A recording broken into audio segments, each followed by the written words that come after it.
This very class, I'll be teaching you all you need to know about the smart objects. Okay, the smart object is one of the non-destructive components that has been added into Photoshop, and it helps you to edit without necessarily destroying your layers.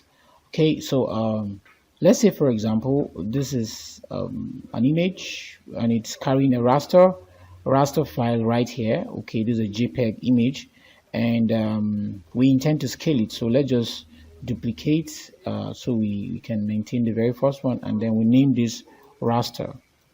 Okay, and this is a raster file, and you intend to scale it. You can scale and reduce. Well, let's assume you scaled and reduced and then discovered that, well, you needed it to be a little bigger. When you scale backwards, it reduces the quality. You discover that just by scaling back and forth, I lost the quality. Now look at the detail difference between this, okay, and this. You discover that there is a little difference. So also, let's assume during the course of editing, I still discover that I needed to make it smaller, and I did. And then later on, I also discovered that I needed to make it bigger, and I did. It drops all the more. So look at the differences.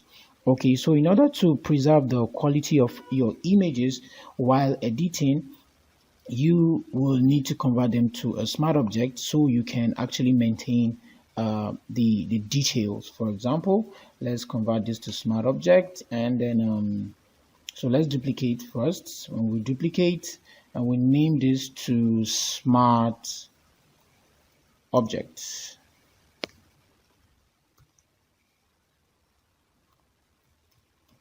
So when we do that, and then we right click and convert to smart object. When you convert to smart object and you scale, it doesn't matter how little you scale it, you can also scale it back and it preserves the same detail. Okay, let's do it again. Reduce it to very little and then click enter. Maybe later we decided to bring it back.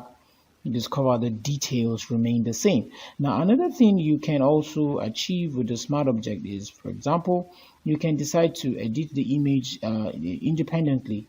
Let's assume let's bring in a different background.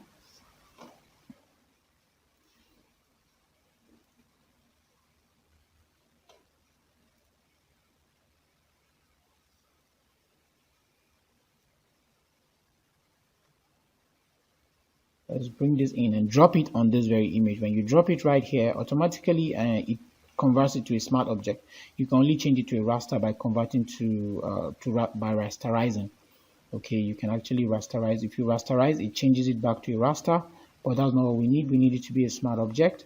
So as a smart object, this way, let's assume you intend to have it on your background. Now you take it backwards a little, and let's say we want to blur it. You can actually work on it, and when you work on it and you blur, we're using a Gaussian blur, for example. This is a Gaussian blur. Now it gives you the opportunity to always toggle this off and on, because the smart filter saves this very work you did on this. Okay, and you can also double click on this and then edit it separately. When you do that, let's assume we intend to add a color right on this, and we intend for the color to be black, but we don't want it to be very bold. So let's just pick a color. Okay, change a new layer, add a new layer, and then we add it and reduce the opacity. So when we reduce our opacity, you can now flatten and save. When you save that, the changes will be committed to the smart object automatically. Okay, let's come back.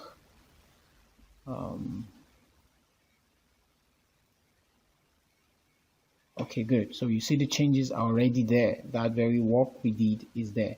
So that's the thing. You can edit independently. You can also your filters are saved such that you can off and on them non-destructively. Okay, you can do quite a number of things. If you decide to, for example, add a gradient overlay, you can decide to do that, and let's say we make it radial and reverse it. Okay, and we intend to make it a little less so it will look more like a vignette, and then maybe we change it to screen. We change the soft light or screen and reduce the opacity. Let's change it back to normal, reduce the opacity. Okay, and let's assume this is what we intend to have. And for this, instead of having it black, we have it to be white. Okay, white is going to be a better option, and you save. You can now come to see what we have. So we have a very beautiful image, and then we have all the additional work we did separately. You can work on them separately. You can also mask them separately. For example, this gives us the opportunity to be able to mask. If with your brush you can actually paint that work you did on that very layer off, and it's gone. You see the blur effect we had on this is gone. Okay, you can mask it out. You can also mask it back by revealing it, and there you go, it's back. Okay, so let's assume we want it right here. So that is a little. I want you to take your time, do more research on the smart object. There are a lot of things, but one of the uniqueness of the smart object is that it helps you to do non-destructive editing. By non-destructive editing, it means you can actually go over and over again without necessarily losing details of the very files you are working on. So thank you so much. That will be all for this class. Take your time, practice and practice and practice. See you in the next class.